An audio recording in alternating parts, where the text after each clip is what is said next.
આવા પિતાની કીર્તિમાં તું દાગ લગાડીશ કે? પિતાની અંતિમ ઈચ્છા રામે પૂરી ન કરી. જાઓ ભરત જાઓ, અયોધ્યા રાહ જુએ છે. રામ વગર ભરત પોતાના પ્રાણ ત્યાગશે, પણ રામ વગર ભરત અયોધ્યા નહીં જાય. મને અને મારી માતાઓને માફ કરી દો રામ, અને ચાલો અયોધ્યા. તમને આર્ય સુમંત પણ લેવા માટે આવ્યા છે. હા રામ, રાજા દશરથની પણ અંદરની તો એક જ ઈચ્છા હતી કે રામને રાજગાદી. ચાલો રામ, રાજમાતાઓ પણ જોડે તમને લેવા આવ્યા છે. હા રામ, તારા વગર અયોધ્યા સુની સુની છે. રામ, ગુરુદેવ પણ તને જ લેવા આવ્યા છે. રામ, ભરત, તમે બંને ભાઈ મહાન છો. એક ત્યાગી તો બીજા બલિદાની. તમારા રઘુકુળની કીર્તિ યુગો યુગો સુધી ગવાશે. આ ભાઈઓની જોડી જગતમાં ક્યાંય નથી.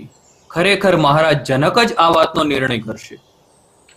હા રામ, ધર્મની દ્રઢતા જોઈને દેવતાઓ પણ તમારી જય જયકાર કરે છે. પરંતુ ભરતનો આ નિસ્વાર્થ અને કપટ રહિત પ્રેમ જોઈને લાગે કે આ જગતમાં બધા ધર્મોથી ઉપર પ્રેમ છે. આવો પ્રેમ જોઈને દેવતાઓ પણ બંધનમાં તે બંધાઈ ગયા છે. ભરતનો વિજય થયો છે, પરંતુ ભરત નિસ્વાર્થ પ્રેમમાં માગણી ન હોય, અપેક્ષા પણ ન હોય. હે પુણ્ય આત્મા ભરત, તમારે આ ભૂલવું ન જોઈએ. મહારાજ જનક, હું તમારો સદૈવ ઋણી રહીશ. હા ધર્માત્મા ભરત, તમારે તમારા રામના તે સાચા સેવક ભક્ત થવું છે તો એને જ પૂછો કે તમારી પ્રશંસા શેમાં છે. એમાં ચરણમાં બેસીને એને પૂછો કે એની અંદરની ઈચ્છા શું છે. ભૈયા રામ, મને બતાવો મારે શું કરવાનું છે. જીતવા વાળો નીચે બેસે.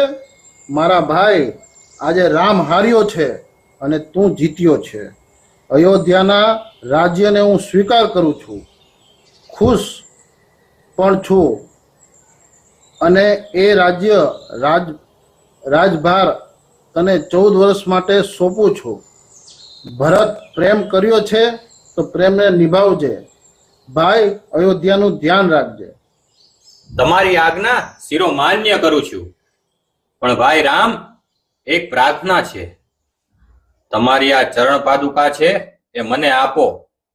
એ રાજગાદી ઉપર પધરાવીશ અને અયોધ્યાની પ્રજાની સેવા કરીશ, અને 14 વર્ષ સુધી તમારી રાહ જોઈશ.